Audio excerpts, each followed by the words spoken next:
poetry is ultimately, although a lot of classrooms like to pretend like it's this fancy tool, poetry is raw and gritty. When you cannot speak, you speak in poetry. If we start seeing poetry as a tool of the oppressed and not a tool of the oppressor, I think we're better able to see why poetry is important. And the reason why I believe poetry is important is because it has less rules. Reclaiming representation features the voices of artists whose identities are often marginalized, tokenized, and excluded from mainstream art culture. It's an opportunity for us to learn about their lives and work while reflecting on the role that art plays and artists plays in dismantling oppressive systems. It's also an excuse for me to talk to artists who I really admire and artists whose work is honest and authentic and gives voice to their experience. And so today I'm talking with Josh Nkhata. They are a musician and poet who uses both mediums to kind of complement their craft.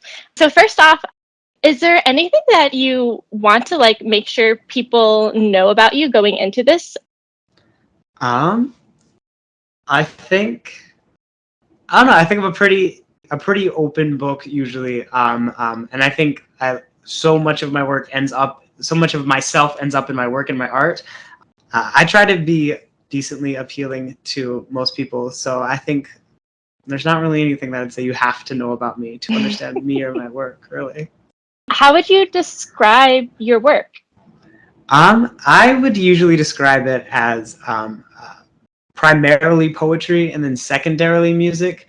Most of the stuff that I write, whether it be like on TikTok or Instagram or Spotify, are written in the same way that I write like my formal poetry, except they're then voiced through music. And a lot of the times they're transitioned into the ways that I think music helps make poetry simpler and more clear.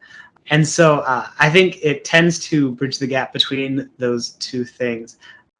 But I would describe it as poetry that uses musical elements to convey a lot of its messages. And I think it uses musical elements to simplify the parts of poetry that I think tend to get lost in translation. I think poets and poetry, especially modern poetry, tends to love to be obsessed with its own complexity and its own like convolutedness and like, oh, it needs to be this deep and this like complicated.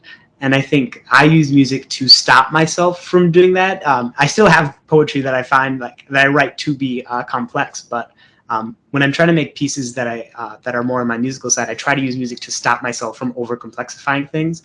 And even that's just like if it's using A, B, simple rhyme, but just ways that I can simplify it for myself and really be clear that this is the primal emotion. And because a lot of the emotions and the things I talk about in my music are already so complex and so hard to deal with, I don't think in my music, at least, I need to complexify them any farther.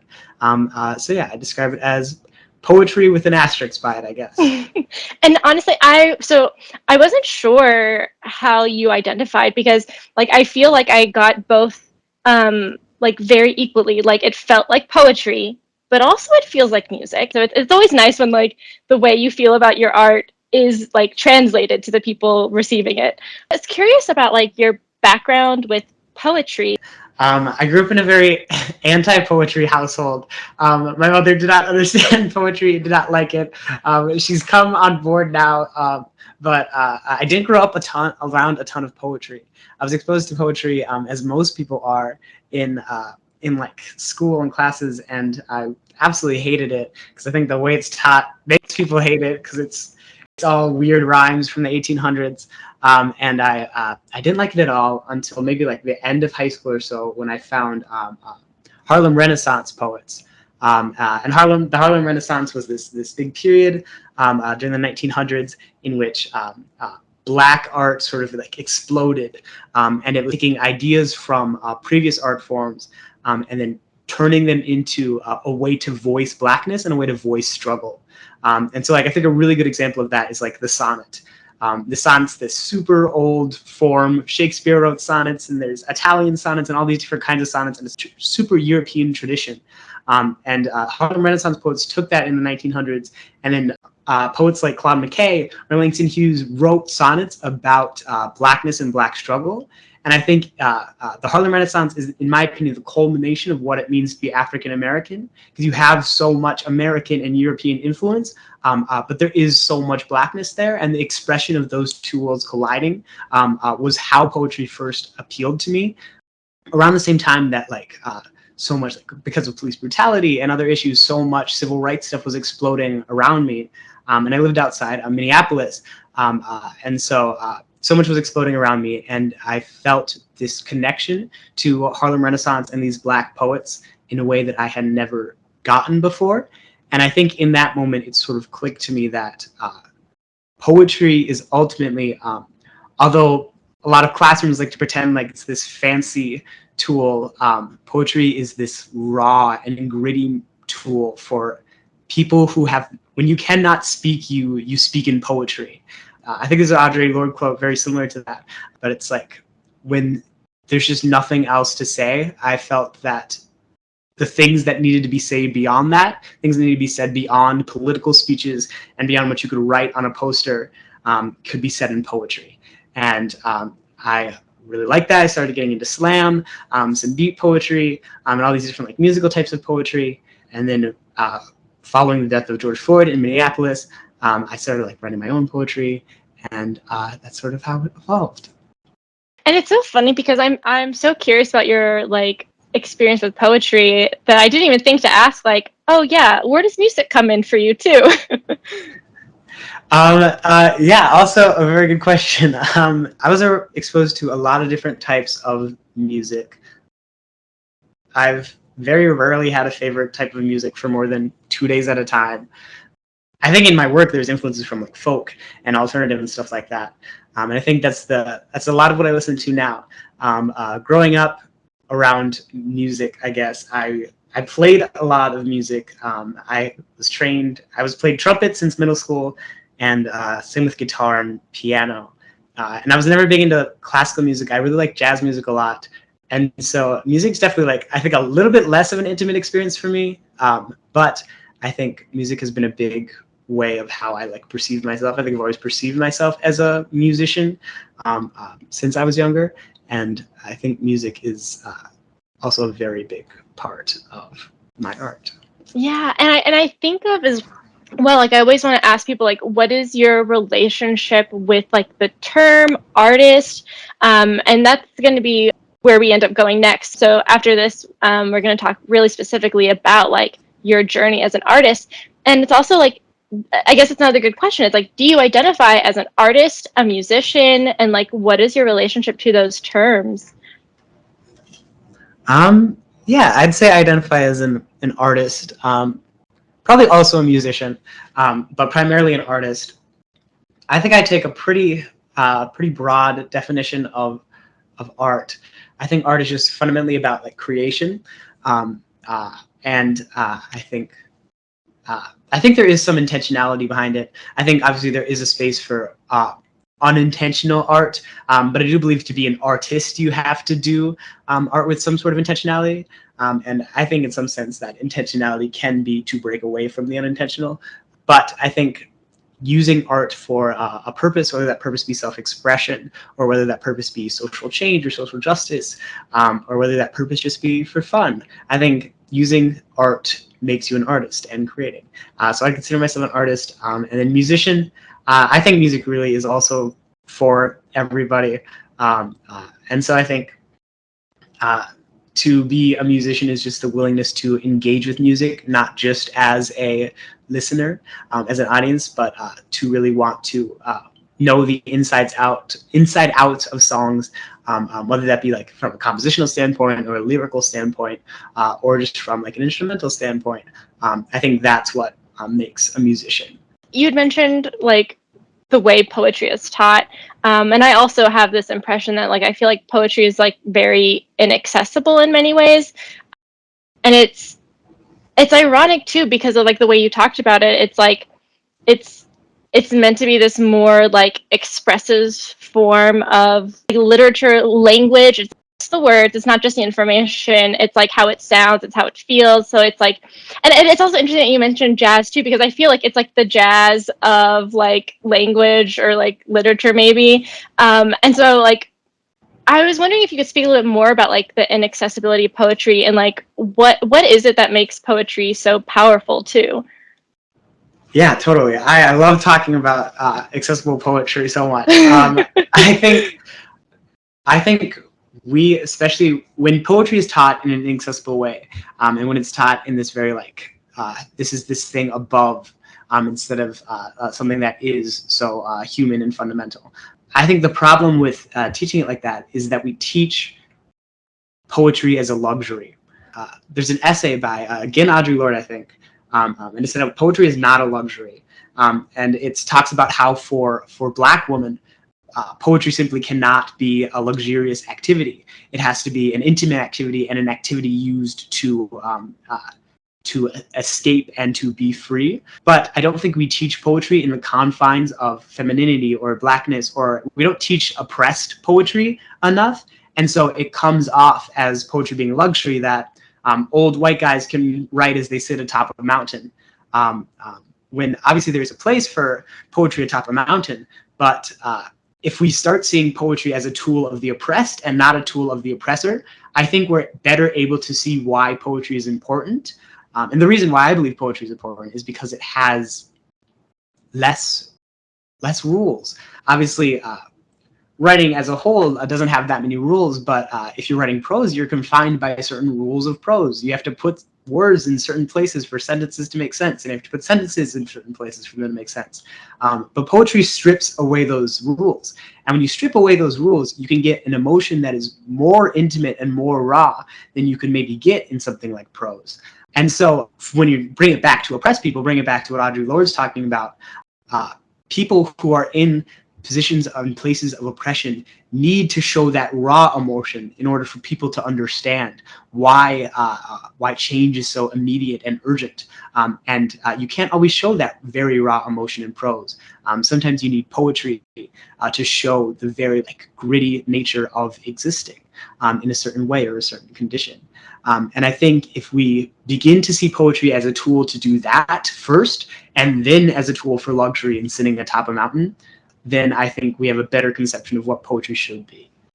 Yeah, it's interesting too when I hear you say that, because I feel like the way you're talking about it as like a way of like a way of communicating like very raw things that someone who doesn't have the same kind of life experience can understand.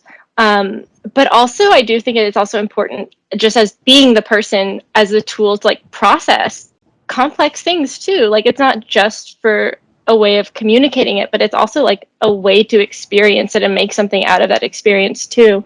Yeah, thank you for sharing all of that. So where are you right now, like on your life's journey? I graduated high school last year, class of 2021. And I went to school this fall, or last fall, I guess. I went to school last fall at the University of Chicago. That's where I am now. I'm in Chicago, Hyde Park. I study creative writing and media arts and design. In terms of like where I am in a metaphorical way, not fully sure. I definitely I've been creating for a little while now, but I feel that my creations up until this point have come from a place of I don't know what else to do, so I'm gonna write, sort of. Like I feel like my very first creations were my first ever thing that like I like truly like posted and like put out there. It was like right after the death of George Floyd, and it was a video entitled "My Mother's Words" about the things that like my mother said to me growing up Black, about like the way you have to act to not for people to perceive you the way they perceive white children. And I felt the need to share that purely because like I grew up in a super white community, and I was trying to get people to understand why this was such a big deal. And I feel like for like those couple of years, writing was just such a necessity. And I feel like in my metaphorical journey here, I feel like I'm getting to the point where I can start writing less as a necessity and more. I guess I don't know what to call it now. I guess more of like a reclamation, maybe. Writing up until this point for me has very much been like, it was like an escape, like a way to just like claw onto this thing I had and could share. And I feel like in my journey, I'm getting to the point where writing no longer has to be that. And I'm trying to figure out through all these different mediums, through music and through poetry, what writing means to be now. And I like to, I feel like I'm very transparent in my art about like, this is like so intermediate and I also have no idea what's going on. So like when I like post TikToks or like put songs on Spotify, it's like, I don't really know what's happening. I don't know like if like this is what I'm going to do for a while, or if my medium will always look like this. I just know that I need to share, and I want to be able to connect with people in a way that I'm so blessed to be able to do, and I would just follow where that leads, I guess. What has been your experience of like posting things, and like how has that impacted the way you think about, like, has it affected how you write, or how you, like, has it impacted your art in any way? Yeah, the TikTok algorithm is like nothing else I've ever experienced in the world. Yeah, I think it definitely has altered the way I write. Because there's the constant question, I think, in almost every artist's mind of how much, with what I want to create, if my like ideal art does not match with what is consumable, how much do I give up of that to make it consumable? I think I've gotten pretty lucky that my art usually gets pretty close to consumable, but there has been times where like I'll take a topic and I'm like, okay, do I want this to be big? Do I want this to like go viral? And like if that's something like I want, I have to change aspects of it. And so I feel like for me, I feel like I'm lucky in this way that it hasn't really been a thing of like, oh, I need to fundamentally change my art to be consumable to TikTok. I feel like the art I was doing just happened to be consumable for TikTok. And so I think it was just like the right platform for me, because I think I was making art that was simple, and that was immensely complex in the inner workings of it, but the outer workings of it was something you can consume in a minute. And I sort of just had to lean into that when I started to like lean into TikTok, and just lean into that idea of this needs to be internally complex but can't be externally complex. And I think it has changed, but I wouldn't say that it's negatively affected my art. I think if anything, I used to be a little bit more like pretentious about it. And I think TikTok forced me to be like, sometimes people just want to see a minute of work and that's okay. And at some point, I think artists like to believe that they have supreme authority. They should be able to make whatever they want. But at some point, I want my work to appeal to people, and I want to connect with people. And if that means turning a 3-minute song into a 1-minute song, or taking out some words that are too big, then that's what it means. So. Yeah, and I think it's interesting too, like comparing your profile on TikTok to Instagram too. Like, do you feel like those are two different spaces? Yeah, they're very, very different for sure. I think there's only like 2 videos on my TikTok that are also on my Instagram. But yeah, I think on TikTok, people will just scroll right past you if they don't like it in the first 10 seconds. But on Instagram, I think people will give you more leeway. And so I feel more comfortable posting like 3-minute videos and 4-minute and 5-minute videos onto Instagram. And I originally started creating for Instagram. That was where I first started. I think that was very different, but I think in Instagram, I ended up, getting inside my own head and being like, I have to make the most beautiful 3-minute thing ever. But because TikTok is so fast and so consumable, I let my work be not as like beautiful and poetic. Like it's okay if it's not that beautiful. And I think that was good for me as an artist. So I think TikTok has actually been good for the way I create art. Yeah. Okay, so what are you currently working on now? Right now, I'm in the process of recording an album coming out at the end of July, early August, assuming everything goes well. It is a album about Americanism.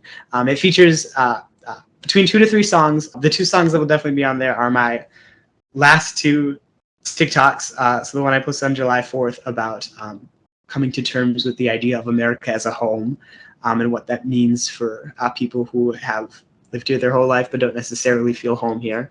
The other one is about the American dream and the way that the American dream has been used to pacify people, but is ultimately formatted around like this sort of lie. And so the album is taking these two ideas, putting them together, and just an album sort of about like what it means to be American in a way that isn't like necessarily patriotic. But and that's what I'm working on right now. And besides that album, I'm just working on. I'm working right now towards pushing music towards streaming, so Spotify and Apple Music and all those stuff. And so still doing TikTok stuff, but working on getting some more streamable music out there. I'm curious too what your experience, because I haven't really talked to anyone who is like currently in the process of like, you know, in college, and so I'm wondering like if you have anything to share, any thoughts on your experience. I think that's a great question. I think from like a geopolitical sense, I feel like we've really like emphasized this idea that college is so important, and we've ended up like devaluing a college degree. But I think for me, I just don't think it's. I think a lot of people like to treat college as though it means exposure, but I don't think it necessarily means exposure unless you willingly expose yourself. And I think I definitely see it. Like I go to a private institution. I think I definitely see that around. I do believe that being in a college setting tends to make being an artist harder. Not necessarily for like me personally, but I think colleges tend to isolate themselves. At least that's been my experience. I go to the University of Chicago, which is like, if you don't know like Chicago geography, it's situated on the south side, so it's on the poor side of Chicago. But like it's like immediate surrounding areas are wealthy, and so it's almost like a bubble inside of a greater space that the students, I feel like, of the college need to be connecting with more. And so I think in my experience, that's the case with a lot of colleges, and I think artists in college are focusing too much on the art and less on the people art should be about, which is the people around them. I don't know if that's exactly what you were looking for, but just that's sort of my take on higher education. Yeah, no, that was perfect. Okay, and I know we've talked about TikTok a bit, but I want to specifically ask you, like, who do you hope your music reaches? That's a really good question. I really like answering this question because I think it changes frequently. I think when I first started making music, like I said, it was a lot of like race-based content, and I think that content was definitely directed towards white people. It was because I grew up in like a 95% white community, and so it was directed to the people of my community. Supposed to be a little bit of like reckoning type content.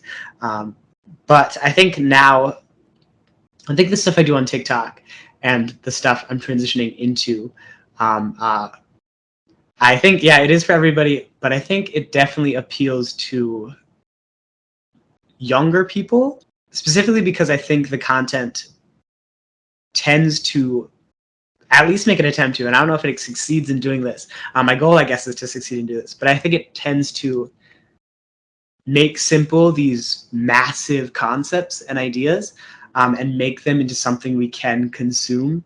And whether that's like telling like a personal anecdote or using a metaphor or any of these different like classical poetic tools. I think my poetry only works in the overwhelming. And I think it has the most value when things are so overwhelming we don't know what to do, when everything is constantly around us and the noise of everything is so loud. I think my work tends to act as a space of quiet when everything's really loud. So I think anybody who feels that the world is too loud and too much, I think from what I've seen, finds a lot of hope in my work, and hope that things and these issues of the world can be something that can be consumed and do not have to be completely overwhelming things. And I think that's tended to be younger people. And I think that's just the effect of growing up with the internet, something that you can access anything you want, anytime that you want. I think they tend to understand the overwhelming best. And so I think it appeals well to them, but I also think it appeals to people who have faced, I think, overwhelming like amounts of rejection from society itself and from like the government at large. I think one thing that I don't know if I'm going to like say it like for my own work, like as myself, but one thing that I think like the best compliment I get and the thing that like makes me most inspired to keep doing art is like when people tell me that my art gives them like hope. And I think this concept of hope is like the greatest thing that I personally as an artist feel that I can strive for. I think a lot of my art comes from a place of hopelessness. And I think there's this absolutely beautiful irony that me expressing hopelessness towards something gives people hope. And I think, I'm not entirely sure why, but I think it makes them feel seen, and it makes them feel acknowledged. And I feel like when we first are acknowledged and when we first are seen, then I think we have hope that if enough people see us and enough people acknowledge us, eventually we will be heard en masse, on large. So if I had one grand thing that I'd love for all my art to exude, and I don't know if it necessarily does, but one thing I'd love for all my art to exude is hope, I guess. Yeah. It's really powerful. I'm thinking about that a lot too, and it's like, I wonder if what that thing is, it's like, it's not the fact that you are coming from a place of hopelessness in itself that is hopeful. It's like, oh, I feel so hopeful that someone feels hopeless, but it's the fact that like you are acknowledging feeling hopeless, and like, again, I'm not like painting you as you are a hope, but like to acknowledge vulnerable feelings and to acknowledge that and still make something out of that and to share that and to still, I think that is where the hope comes from, I think. And that's another thing I was thinking about too. It's like platforms like TikTok and things like that. It's like the immediacy of feedback is really interesting. And the impact of that on an artist is, or even on a person, like, is really interesting. I don't know if there's anything you want to speak more on that in terms of like the feedback you've gotten and how that's impacted you. Yeah, it's a very strange thing, to like post something and then be able to scroll through like 2,000 comments, like tell you whether they liked it or hated it. It's a very surreal thing that I feel like is totally new in the advent of art. And I really don't know, like, I don't think it's had a negative effect on me so far, but I think I've seen it like have a negative effect on like other artists. And I think I've been super, super blessed that like I have like a pretty positive community of people who like my work. But yeah, I feel like it's just the kind of thing where you have to trust yourself a lot, and you have to be able. I think if you get a lot of bad comments on something, it feels like the end of the world, and you have to acknowledge that it is not, and that is just a part of the internet world we live in. Yeah. And so this kind of brings me to like, when did you start to see yourself as an artist? I think I probably started to see myself as an artist when I first began to share my work. I think before that, like I'd see myself as a person who does art, like a person who plays music, but not like necessarily a musician. When I started to like share my work and put it out there, and I think the act of opening myself up to, going back to the last question, the act of opening myself up to the scorn of internet wrath, I think made me an artist. And I think that's a strange thing, because so much of my artistry then is fundamentally based on the internet. If I consider me opening up to the internet as my pinpoint of becoming an artist, then I am fundamentally an artist connected to the internet, which I feel like is very strange from other artists who may have started in like open mic nights or like live performances and stuff. So I think that I don't know if unfortunately, but strangely, it makes me very fundamentally connected with the internet. But I do think that my artistry began when I started posting stuff on the internet.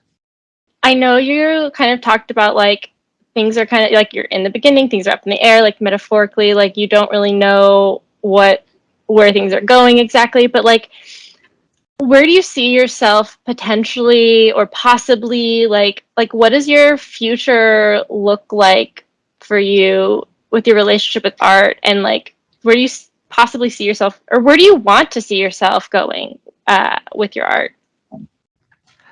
I think wherever I am, I'm probably gonna keep creating art no matter what. I think I do have a decent ability to adapt to new mediums and transition from mediums. I feel like it can't get harder than TikTok sometimes, but I'm sure it can. But I think my art is applicable, and I'm capable of adapting it to new mediums. And so I think the near future of my art journey involves following internetness and going where people are and trying to share there. And right now it's TikTok, and tomorrow it might be something else. But yeah, and I think I think a lot of it will probably center around music and the creation of music. Yeah. Do you find the like, I use the word careers, but I don't know if that's the right word to use here. But do you find the careers of any other artists aspirational in some way? Whew, the careers of other artists. I think this may be a slight non sequitur, but I think the age of like big breaks is sort of like dying out. Um, uh, and so I think so many of the artists up to this point, it's been this thing of like you create in like small circles, and then you like move into bigger circles and bigger circles and bigger circles until you get your big break and you're in the biggest circle. Now I think you could post something on TikTok and have it get 2.5 million views, and suddenly you've just been exposed to so many people all at once. So I think I definitely find like other artists, especially like Black artists, I find like super inspirational. But I think there's very few. If I was like to want something to like look up towards or like to try and model, I think there's very few ways I could find to model. Very few behaviors I could find to model that aren't within like the last like couple years. Because I think new age art is just so different. But I like the difference a lot, and I think it allows. I think it encourages art to be made at a smaller level and a less of a big production level. But yeah, so I think it's hard for me to like look to somebody as a model. But there's definitely artists who like I love what they do. So like I said, I'm heavily influenced by folk. Some of my favorite folk artists. Letha Ross is a TikToker I'm a big fan of. She makes folk music, which is really good.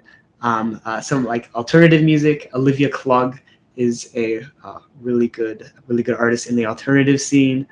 In the jazz scenes, I'm heavily influenced by jazz. Like I said, in the jazz scene, all of them are old and dead. But I was a big fan of my favorite jazz artist was Nat King Cole.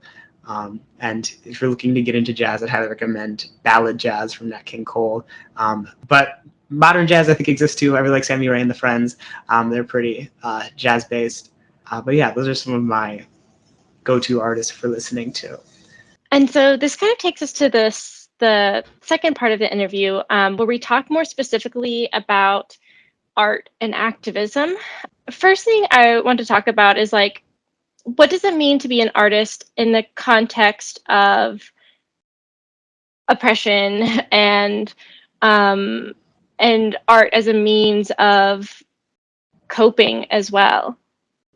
Yeah, I think art is strange because it is both rest and it is resistance, and it is strange that art is both art from the oppressed perspective is both a way to release something and a way to like cope and process and all these things, but it is also a way to like inspire and like drum up like support for something and stuff like that.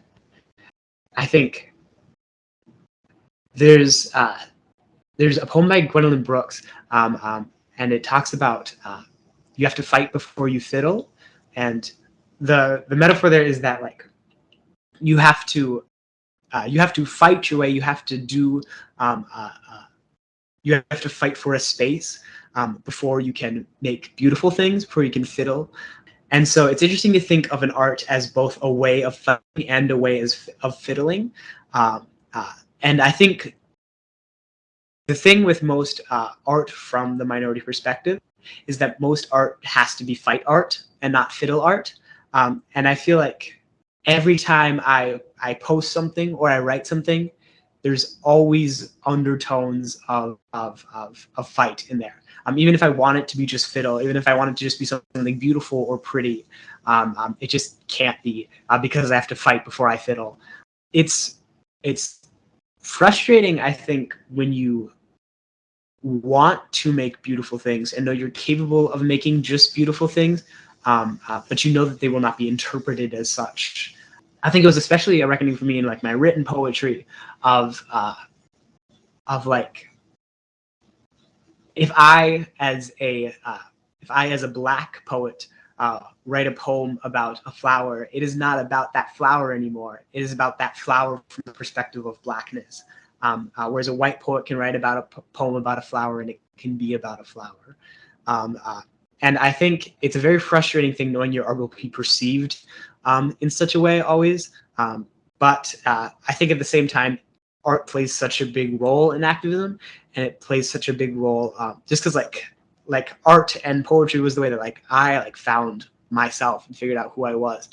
And knowing that even though my art may be always interpreted as fight, as always political, knowing that the politicalness of that nature inspires or helps other oppressed peoples, I think makes me content with that fact. Yeah, I'm thinking a lot. So I've been thinking a lot recently about like protests too, and how like protest isn't necessarily the most effective way of making change, just because it's and I don't know how I have all the words to say it, but it's like I think the biggest benefit of like that protest brings is the community building and like bringing people together and like showing up and showing that like, oh, like I am not alone, like being able to see those fighting alongside you, I think is like really important. Like, and so I think about that in terms of like art too, where it's like, okay, art isn't like, it's not legislative, it's not, but it's like it's doing that same kind of work. And I never really thought about that in terms of like the connection between like protest and art. But talking to you kind of made me think about that. Yeah, I think it's very true that art works indirectly. And I think we have a tendency to assume that indirect things are less powerful than direct things. But I think especially with the direct thing, like the government works so slowly, I think indirect things are definitely way more powerful than direct things. And like with protesting, so much about protesting isn't like the blocking of the road itself. It's seeing that the road is blocked.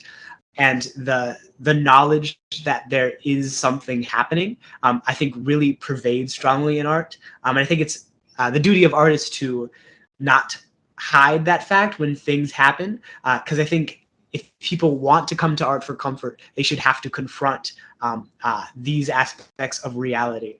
And there can still be so much comfort in art, but not until we confront these things. And I'm thinking like when you say that, I'm thinking of like television and things like that as a form of art, and but also like a way of escape, but also like and a source of comfort. Like I'm wondering like what kind of art were you imagining when you said art in that context?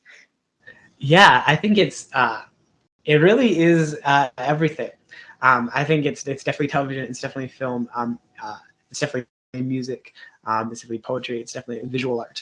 I think it's just anything that's like supposed to be creative.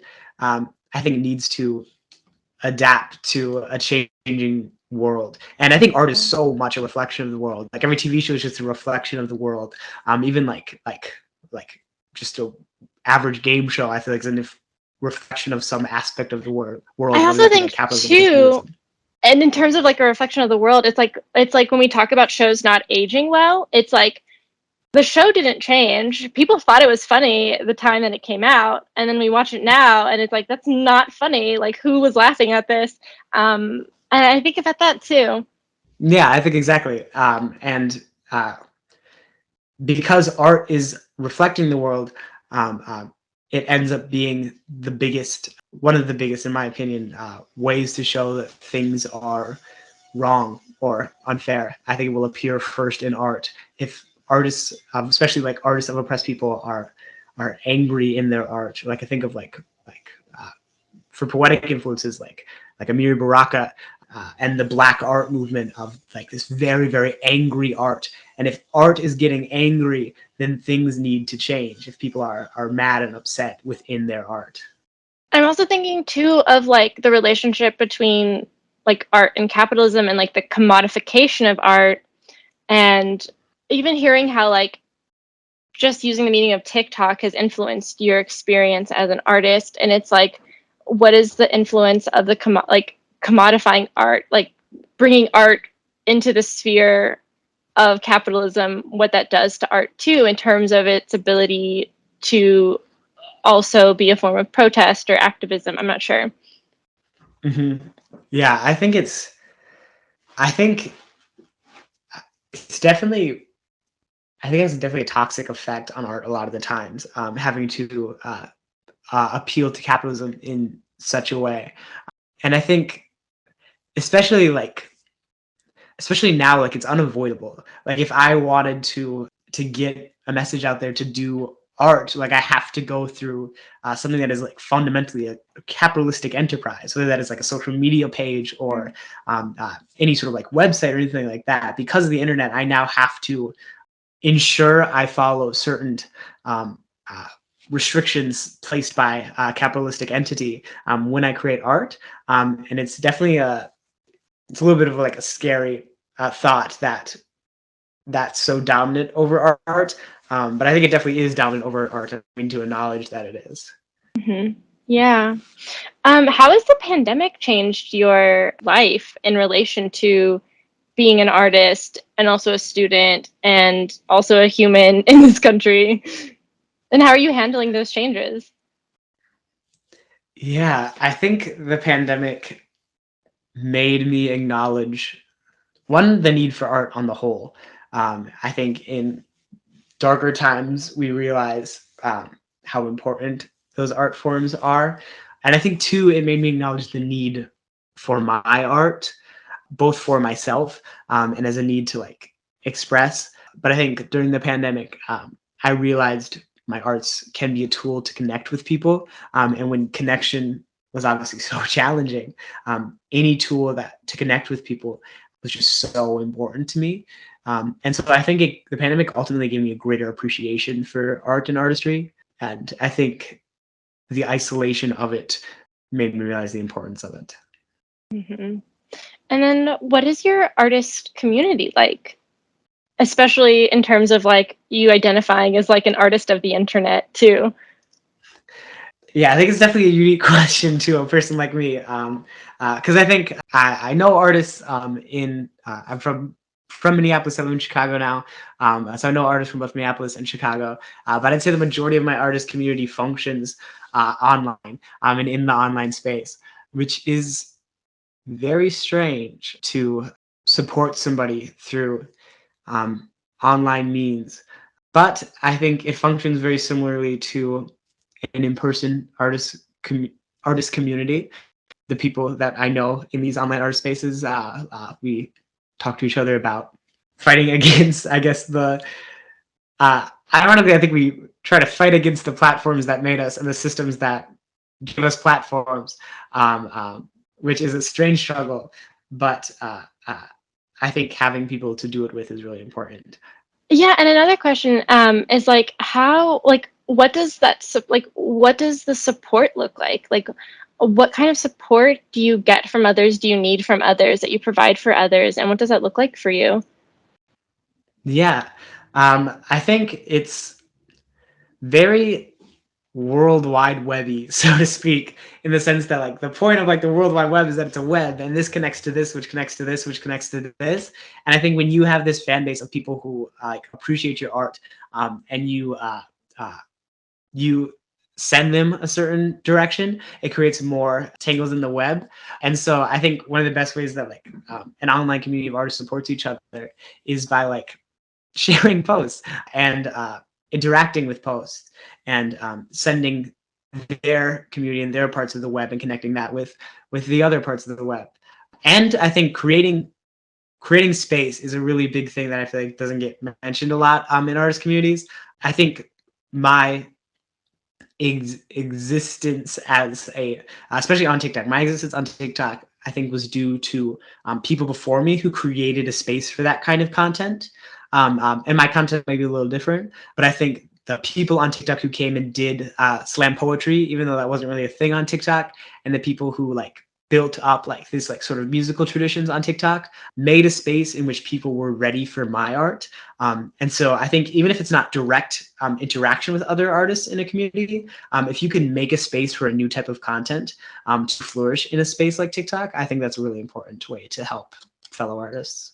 Yeah, and that's like another really good way to think of it too, where we think about like, especially if we have experienced a lot of like negative things where it's like we're so focused on like, oh, is my art good enough?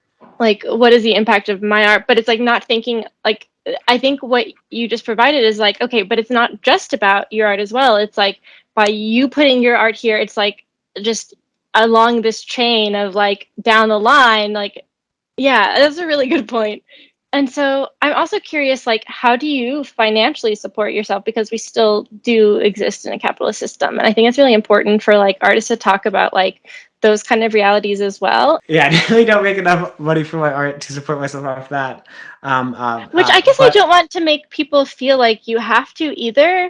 I think yeah, I'm trying to challenge the idea that it's like to be an artist, you have to support yourself with your art financially, and like how in this system, like that's not always possible. yeah, I think it's definitely not true, and I feel like we lose so many good artists if we apply that. But I'm definitely really blessed. I work a job in Chicago. I teach debate and speech skills to the kids, which I thoroughly enjoy doing, and that pays the bills. So that's good. But it's definitely artists who are making a living off their art have a very clear advantage that I've heard. I don't know who said it, but I've heard artistry described as like a storm, and like when the winds pass you have to jump out and follow it or else like the wind's not going to be there anymore. And I think artists who live off their art have a very distinct advantage of being able to follow that wind when it blows, when I feel like artists who don't necessarily live off their art have to wait. Like I can't leave my workday to go write a song, but I do think that it is important. I think a lot of artists tend to, I think if you get really successful off your art, you tend to lose touch of how fundamental the capitalist system is at breaking people down.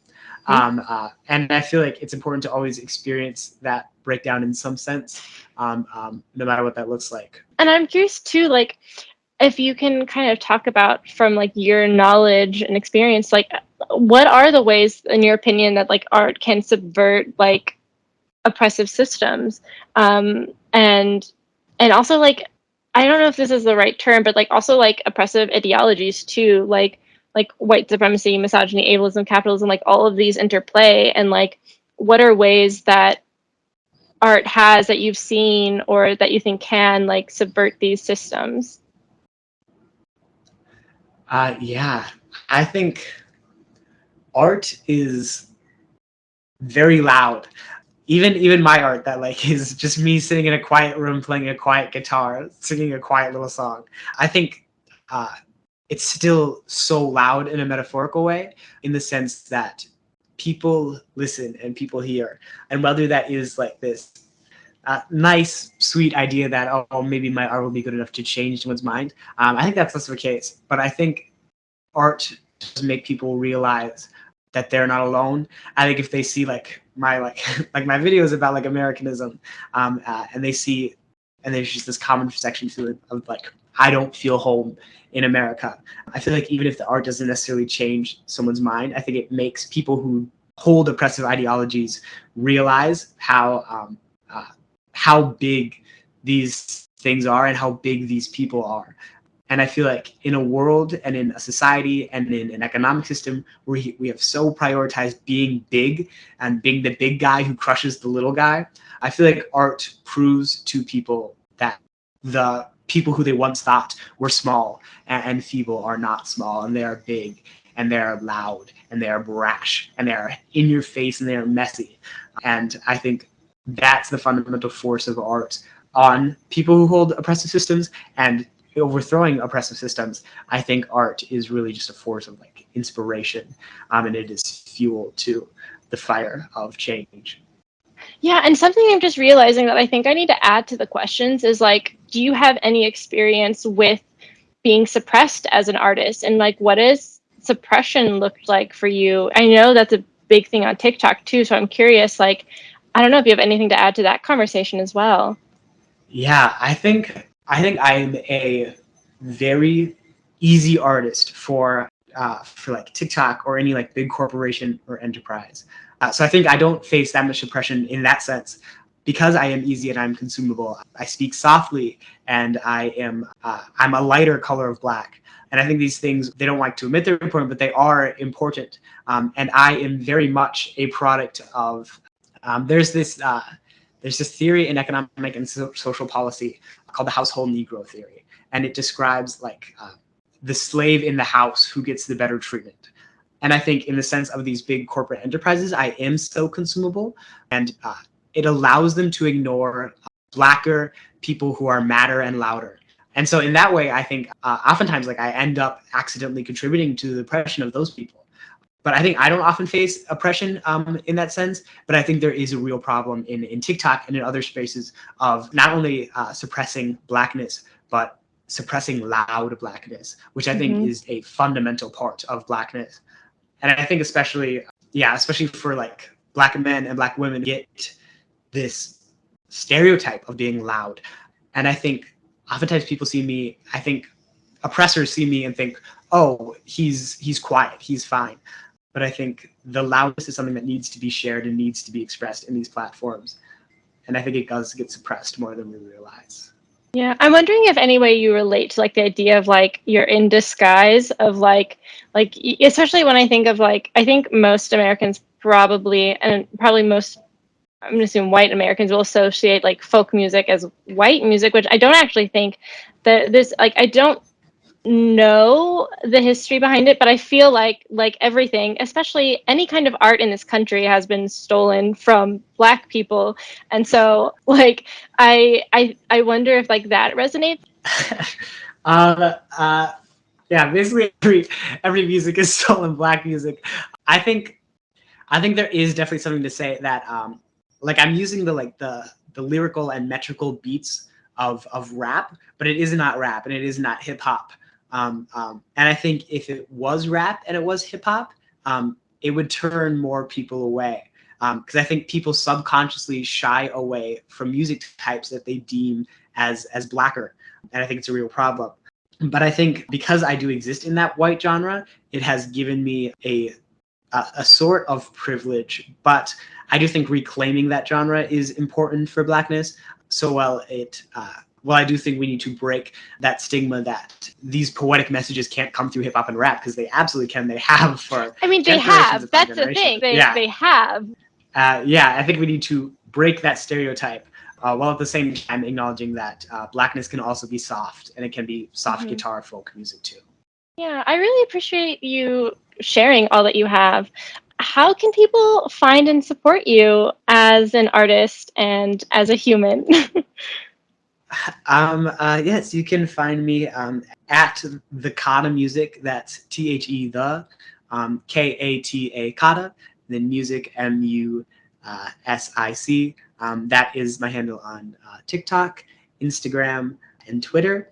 And then on Spotify and all streaming platforms, I am Kata KATA. And if you can't find me on there, links are in my Instagram and TikTok bios. And you can just support me by listening, I guess, and hearing me out. And then is there anything that you feel like we didn't get to talk about, or you want to like just reiterate, like you want to make sure people leave with something? If I wanted to make sure people left with something, I guess that thing would be the idea that in all of the noise of existing in a modern day society, there is space to breathe and there is reason to breathe, because through that breath we can gain the energy we need to fight the oppression. And so I think it's important to give yourself the space to breathe, whether that's through art or a different medium. And then after those breaths, it's important to find ways to fight. Reclaiming Representation is hosted by me, Karina Hiscock, and our theme music is by 333 Wish. You can find a full transcript and additional resources for today's episode on our website, reclaimingrepresentation.com. If you want to support us, please consider making a monthly pledge on our Patreon, following us on Spotify, Apple Podcasts, YouTube, Instagram, or TikTok. You can find links in the description. Thank you very much. Thank you for having me.